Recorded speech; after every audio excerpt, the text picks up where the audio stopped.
It's absolutely realistic to expect clients from talks without any doubt. And there's two areas that might need looking at.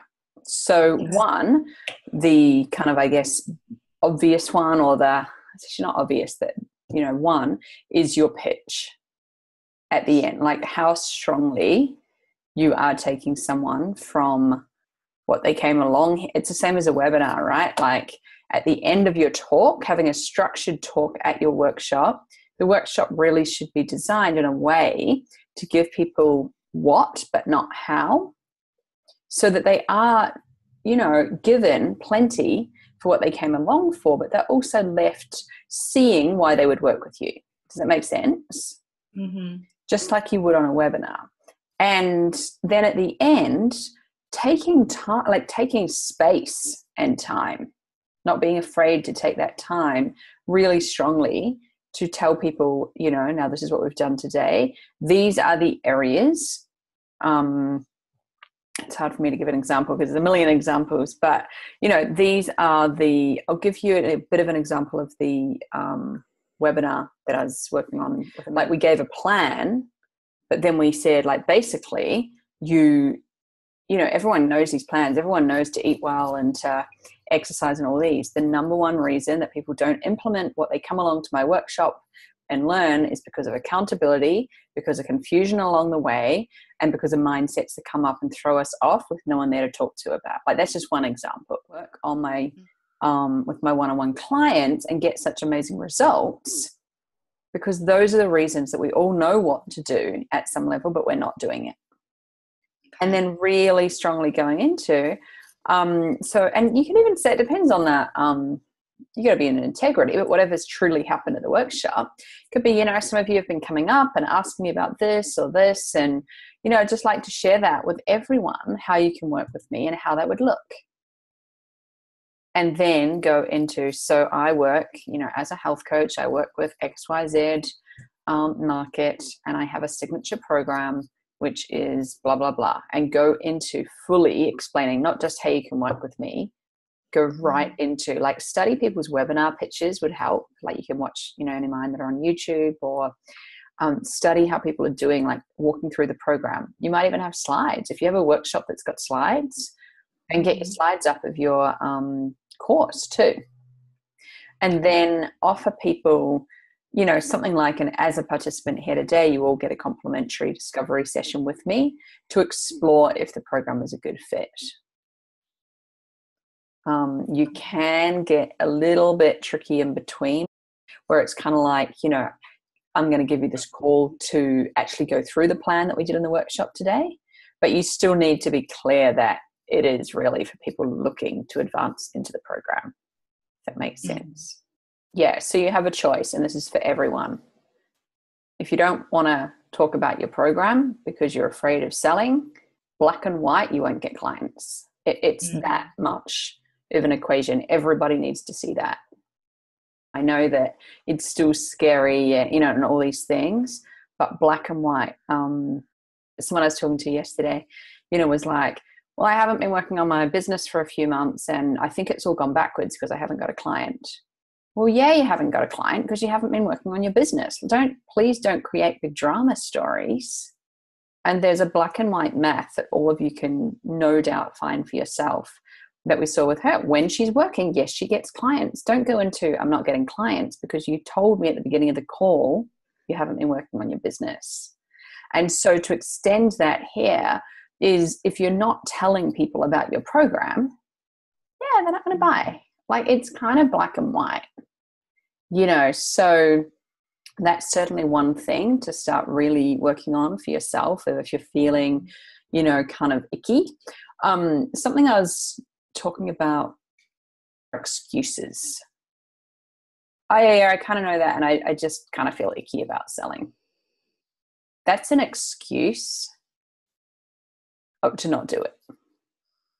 And everyone is welcome to their excuses, but what are your excuses costing you? Possibly, in this instance, a couple of $1,000. I think everyone can see. So I really want us all to really be honest about these things. And obviously it's my job to catch them. We all have them. We all all the time. I'm getting caught out on these too. Like, we're all human. But once you see something, once the light's on it, as we just like caught then, like, I just don't do it because I don't feel, I feel a bit weird selling my program. Once you see it, you have a choice and it becomes your responsibility. Okay, so the next part that I want to talk about is potentially it could be your topic that could be the issue in the workshop. So I had a client who was selling successful workshops. They were kind of like essential oil or natural remedy classes for like babies, for mothers to look after their babies.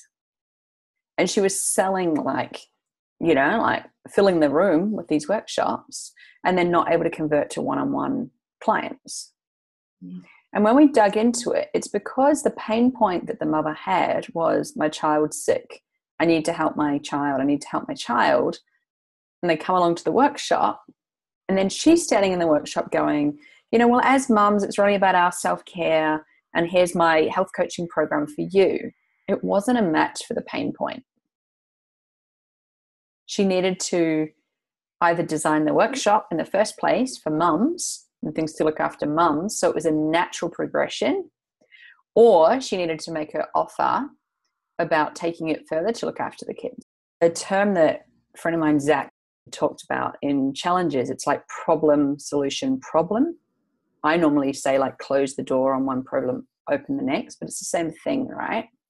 What do they come for and you solve, but you actually, can't open the same door again to showing them that they need your product at the end.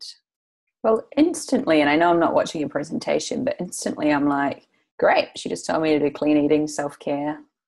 I'll go do it. Yeah. I don't really, I know I'm not seeing the whole thing, but I don't really see why I would work with you. Mm-hmm. So why would I? Kind of like what you had said earlier, because it's one thing to know that you need to eat clean, but it's hard to actually implement it, to know where to start, and just have that accountability. So stir it up, and by that I mean clean eating is a pretty big concept. Mm-hmm. And by stir it up, I mean, now look, within clean eating, it's very easy for me to stand up here and say your basics are more greens, more water, more whatever. There are intricacies, and this is what I work with people. I can tell you about that later, but I work with people one-on-one to work things out, because actually for some people this food can be damaging, and some people this can be blah, blah, blah, and we want to find what's right for you. But as a basic understanding, you must have clean eating as one of the pillars. Now, self-care is the next pillar. Very, very important. And again, it can sound a little bit high level. This is why self-care is important. I don't know, I'm making something up here, but maybe it's because the stress response and the stress hormones actually cause this and blah, blah. So if we're in a stress state, it's actually ruining everything we're doing with the food anyway. Now, self-care looks different for everyone, and it's not about just meditating and going to the sauna. Like, there are specific things for different personalities, depending on your diet, etc. But largely what I actually find is that you're going to need to work with someone on the emotional aspects to relieve the stress in the first place.